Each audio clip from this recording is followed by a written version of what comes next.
Guys, I'm in Bali and I'm going to attach this camera to a cage full of shark bait. We're going to drop it deep in the ocean and hopefully we'll find some big sharks. Oh, I'm so excited. Let's go.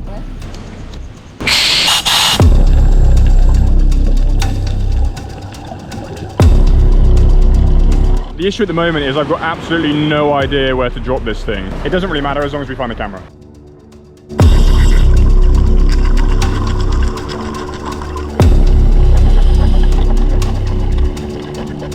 There's been some stories of big sharks swimming around recently, like hammerheads, thresher sharks, reef sharks. And interestingly, last time I was here, I actually saw a snaggletooth shark at like 5:30 in the morning. It sort of swam up from the depths, up the wall and followed me for a bit. So fingers crossed, we might get another one.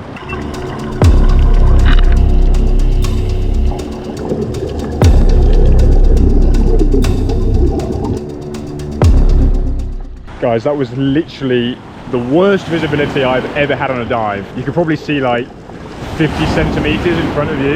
Didn't help, of course, that it was also really dark, but I'm hoping we can find the camera when we go back in and get it later. We will see, fingers crossed. So as expected, guys, the camera really struggled on this drop just because it was so dark and there was so little light reaching the ocean floor. I must admit, early on, I was pretty convinced that we weren't going to find much. So a number of big sand clouds drifted past, but surprisingly, so did a few big predators. So this guy is a giant trevally and is the king of the trevallies. These fish are rapid and have been recorded reaching speeds of about 40 miles an hour. This one's a pretty big one, but they can get a lot bigger.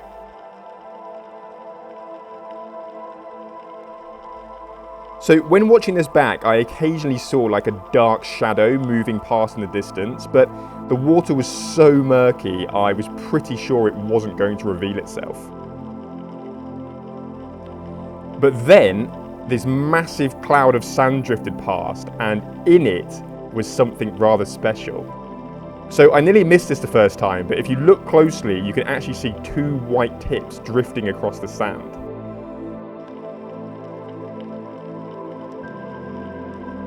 This is a white-tip reef shark.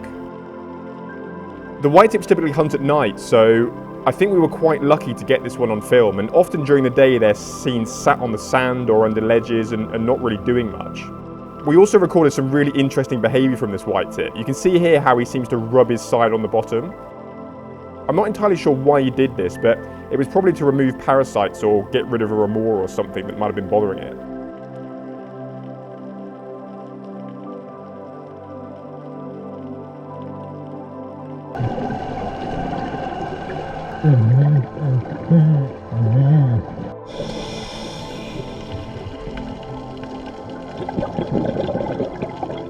It's awesome to tick yet another species off the hit list, and I'm pretty convinced we might pick up some more reef sharks on these drops now that the water's starting to get a little colder.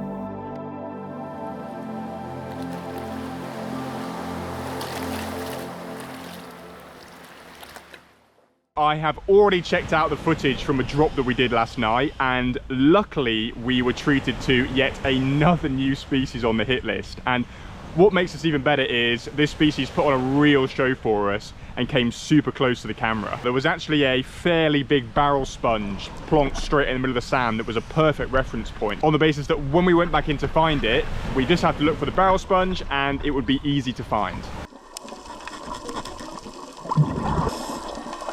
I was a little bit skeptical that we were going to find anything because there was a lot of people in the water, and contrary to popular belief, sharks typically stay away from people. If you do happen to see them underwater, you're usually very lucky, and oftentimes they do not hang around for very long.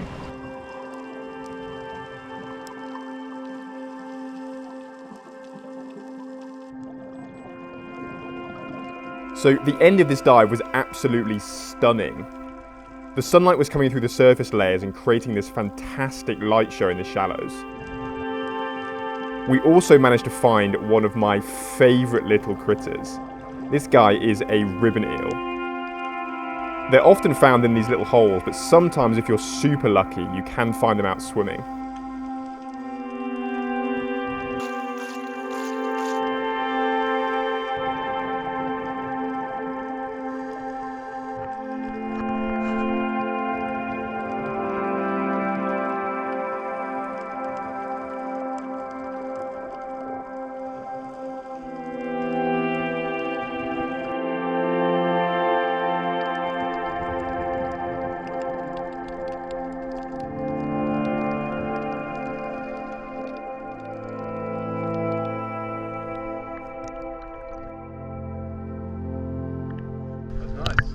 I hope the hammerhead takes it. Yeah, a good video.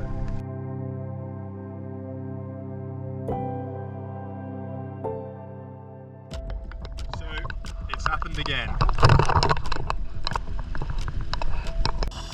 So guys, I don't seem to be having much luck at the moment at all, and yet again, as you can see, the bait cage has been smashed up by a big fish.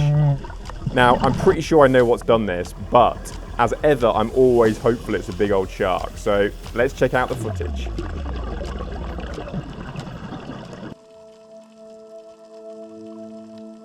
The first of the main characters on this drop was the long-faced emperor. Check out how the long-faced emperor shows off his excitement by instantly developing this crazy green mottled pattern when he finds the bait cage.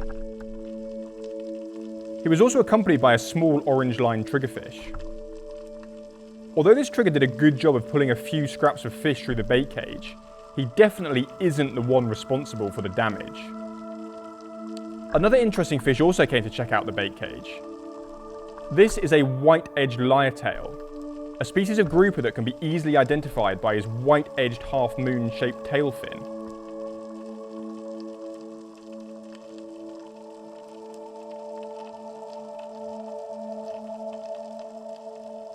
The second main character, and the much bigger, much more aggressive cousin of the orange line trigger, soon made his first appearance. This is a massive Titan triggerfish, the same fish that destroyed the bait cage last time. A really interesting observation from this drop is how dominant the Titan is. Although the Emperor and groupers hang around when the Titan is about, they're very careful not to get too close. Although on a few occasions, they did get a little bit too close for the Titan's liking. But he made sure to make that pretty clear. Now, those of you watching that dive will know what Titans are famous for. For those that don't dive, these fish are known for regularly attacking divers when they have eggs, and taking chunks out of their fins.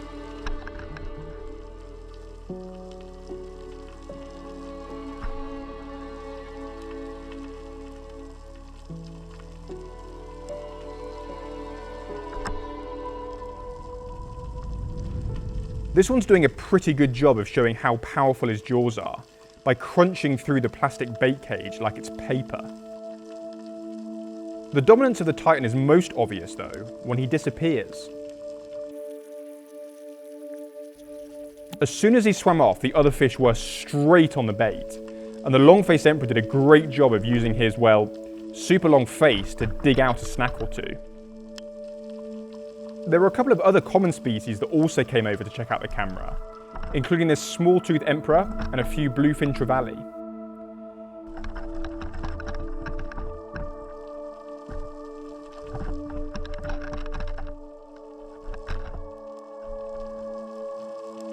As per usual, the giant trevally weren't too far behind, as well as a couple of other trevally that I've not seen before.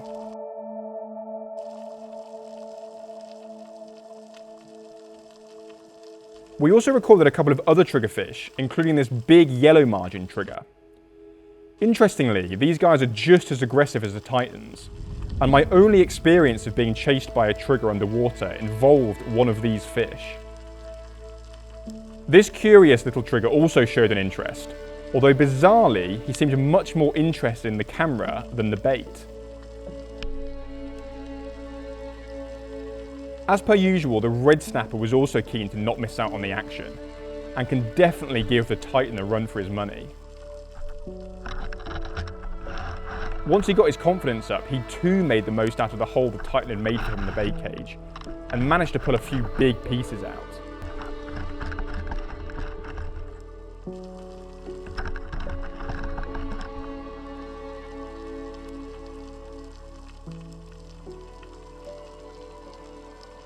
However, there was a much bigger predator about.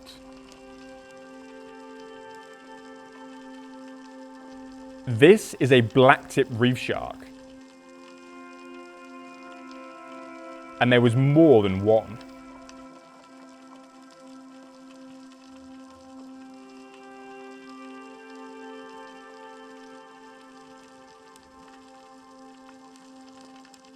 Blacktips are a fairly common reef shark here, although not that common given I've never seen one underwater. These blacktips spent a while hanging around the bait cage, although were too timid to take a bite.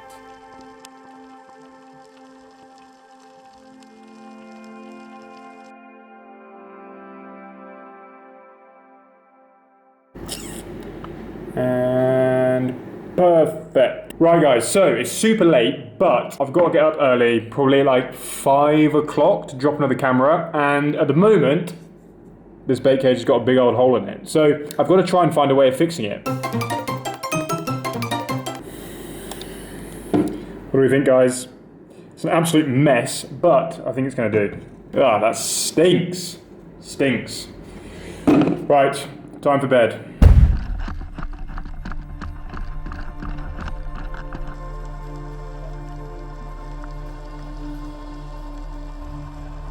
At 35 meters, the reef was really dark. There were a number of big midnight snappers swimming around, as well as a big school of trevallies.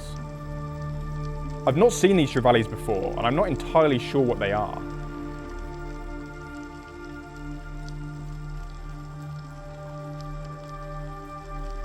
There were also a few sharks swimming around in the distance.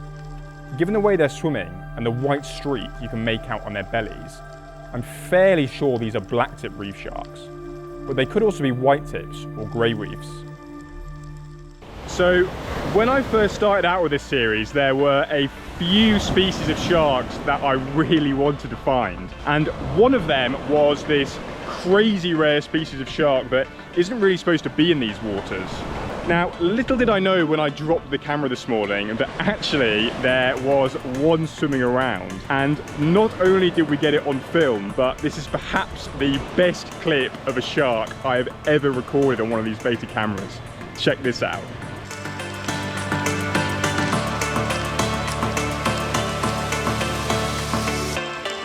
Actually, we can't have too many new species of shark on one video, can we? I guess you'll have to wait till next time. Guys, if you loved this video, I'd really appreciate a like and a subscribe. Sequel drops next week. Make sure you don't miss it.